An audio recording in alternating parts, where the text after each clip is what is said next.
Olá, eu sou o professor Carlos Longo, reitor da Universidade Católica de Brasília, a única universidade privada do Distrito Federal. A Universidade Católica, ela quer ser a universidade do futuro, mas o futuro começa hoje.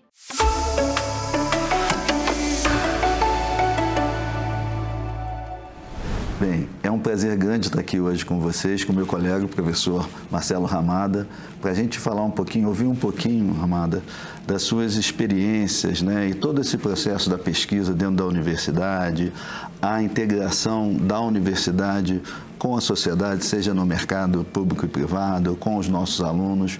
Conta um pouquinho a sua história aí para a gente, como é estar aqui dentro da Universidade Católica, porque a gente vai fazer 50 anos, mas a gente está olhando para os próximos 50, né? Nós queremos ser a universidade do futuro, mas o futuro começa hoje. Então, eu queria ouvir um pouquinho de você sobre a sua experiência e como é isso aqui dentro da Católica. Perfeito. Primeiramente, obrigado, professor Longo, pelo convite. Meu nome é Marcelo Ramada, sou professor de 2 programas de pós-graduação aqui da Universidade Católica de Brasília, o programa de pós-graduação em Ciências Genômicas e Biotecnologia e o programa de pós-graduação em Gerontologia. É interessante que, nessa minha vivência aqui na universidade, eu tive vários pontos desde quando eu entrei aqui, no qual nós fomos mudando um pouco a linha de pesquisa que eu fui tendo internamente, porque eu sou originalmente cria de universidade pública, né? Então, eu fiz toda a minha graduação, mestrado e doutorado na universidade pública, e ao terminar meu doutorado, não nego que eu não tinha muito conhecimento sobre a questão da pesquisa na universidade privada. Quando eu fui aprovado no processo de seleção do Programa de Ciências Genômicas e Biotecnologia da universidade, eu fiquei surpreso com o fato de que pesquisa é realizada dentro da universidade privada com tanta qualidade quanto numa universidade pública. Não obstante, a única instituição privada do Brasil que anota 7 na CAPES na área de biotecnologia é a Universidade Católica de Brasília. Assim, a pesquisa está no DNA da universidade. Agora, a nossa missão é transformar vidas. Como é que é o impacto desse seu trabalho na pesquisa e no ensino com os nossos alunos de graduação, por exemplo? É interessante que todo começo de semestre eu sempre apresento a disciplina para os alunos e me apresento. E falo para eles que vocês estão numa universidade e numa universidade não é só ensino. Primeiro ponto, vocês não estão aqui só para chegar numa sala de aula para ouvir eu falando, a gente discutindo sobre matemática de uma disciplina. Vocês têm aqui pesquisa, vocês têm aqui extensão. Então, quando eu começo a falar para eles sobre a pesquisa que eu realizo, muitos se descobrem ali também e começam a querer fazer pesquisa. Então, nesse ponto, quando muitos me procuram, por exemplo, para poder fazer iniciação científica ou alguma coisa do tipo, eles começam então a ver um lado profissional um pouco diferente do que a gente está acostumado, né? Muitas vezes a gente acha que o cientista é uma coisa muito distante e, na verdade, não é. Um cientista é uma pessoa comum que tem uma área de atuação e esses projetos de pesquisa, então, eles permitem com que os alunos comecem a ter essa vivência, comecem a trabalhar em grupo e começar a desenvolver algumas habilidades que eles possuem, né? Sejam habilidades mais duras ou mais leves, hard and soft skills, na qual eles podem, então, começar a se preparar para um mercado de trabalho e, às vezes, muitas vezes, na carreira acadêmica. Então, nós vemos isso acontecendo várias vezes com os alunos de graduação e hoje o meu grupo, em especial, tem aproximadamente 14 alunos de graduação envolvidos nas pesquisas que nós desenvolvemos na universidade. Fantástico, Marcelo. E um pouquinho, assim, eu acho que, assim, óbvio, né, as pessoas sempre olham, assim, né, quando olham um cientista como você, que você foi da Antártica para o Ártico, né?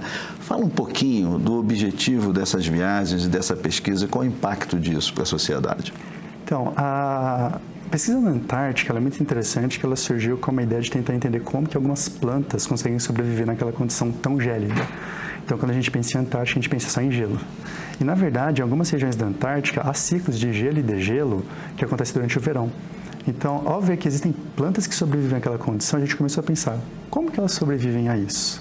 E nesse pensamento, a gente começou a ver que daria para a gente poder pleitear a ida lá, junto ao Programa Antártico Brasileiro, no qual nós aprovamos um projeto junto ao programa, e, eventualmente, essa ida para lá permite que a gente comece a tentar, a partir do momento que a gente entende como que elas sobrevivem a essas condições gélidas, como que nós podemos também utilizar essa informação para aplicações biotecnológicas. E quando a gente fala de aplicações biotecnológicas, nós falamos de possibilidades de geração de novos medicamentos, sejam antimicrobianos, antitumorais, nós falamos de novos tipos de cosmético, novos protetores solares, afinal, nos polos a gente tem às vezes dias de 24 horas de iluminação, e a mesma coisa também acontece para o Ártico. Então, esse entendimento da ocorrência da vida nos polos, ela está muito mais próxima do que a gente imagina. Afinal, o professor falou que nós somos a universidade do futuro e que a gente tem que pensar o que vai acontecer daqui a 50 anos. E nós vemos claramente que o derretimento do gelo nos polos tem gerado muitas mudanças climáticas e, eventualmente, essas mudanças climáticas elas acabam impactando diretamente tanto a sociedade atual como a sociedade futura.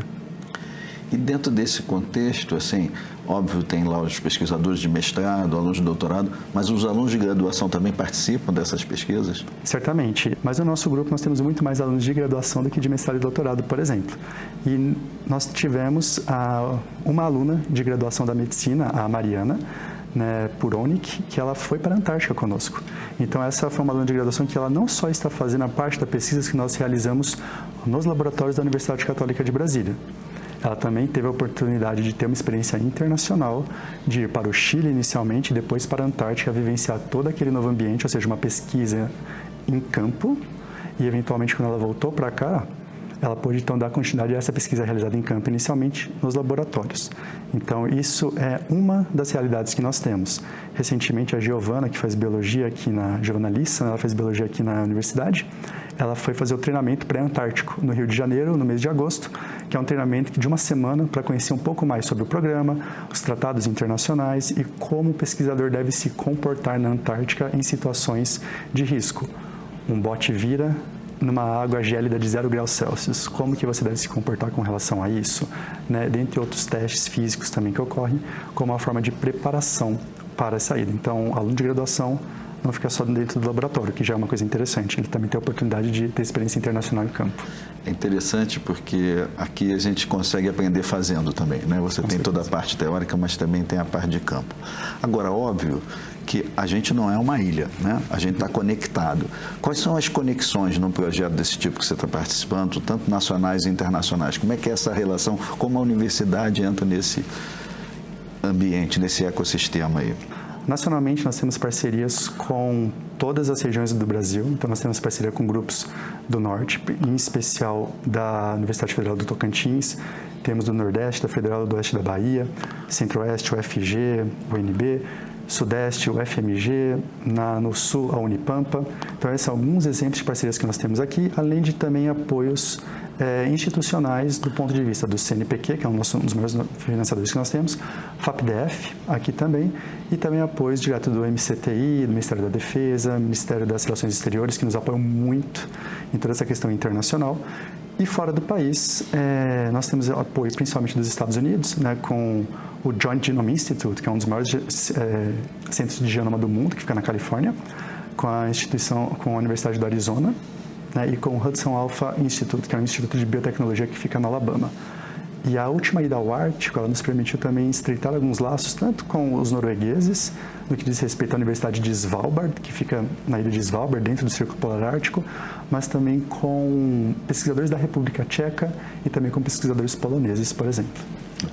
Marcelo, a gente, terminando o nosso papo aqui, a gente podia ficar aqui um tempão, conversando, que é muito interessante, mas eu queria saber de você, assim, o que você falaria para um jovem hoje que está buscando espaço? Qual é a diferença de estar numa universidade como a Católica, para a sua formação, do que simplesmente você olhar para um curso?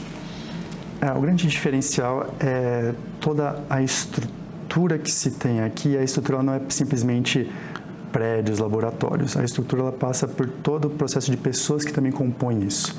Eu acho que um dos grandes diferenciais que a Universidade Católica de Brasília tem é esse conjunto de pessoas qualificadas com uma estrutura física de alta qualidade, na qual permite com que o aluno não só tenha sua aula, ele vai ter sua aula com uma prática, ele vai de fato fazer aquilo que ele talvez estaria fazendo na realidade profissional dele, e também não só pensando no lado profissional, mas às vezes no lado acadêmico, em termos de desenvolvimento de pesquisa, novos conhecimentos para melhorias, não só para ele, mas às vezes para os parentes dele e para a sociedade como um todo. Marcelo, muito obrigado. Eu acho que é importante a gente ver, o que é uma universidade, quais são os nossos diferenciais. E a gente quer aqui sempre estar trabalhando para a sociedade, para a formação de jovens e adultos e contribuindo no ensino e pesquisa no Brasil e internacionalmente. Muito obrigado, Marcelo, pelo esse papo. Muito obrigado, senhor.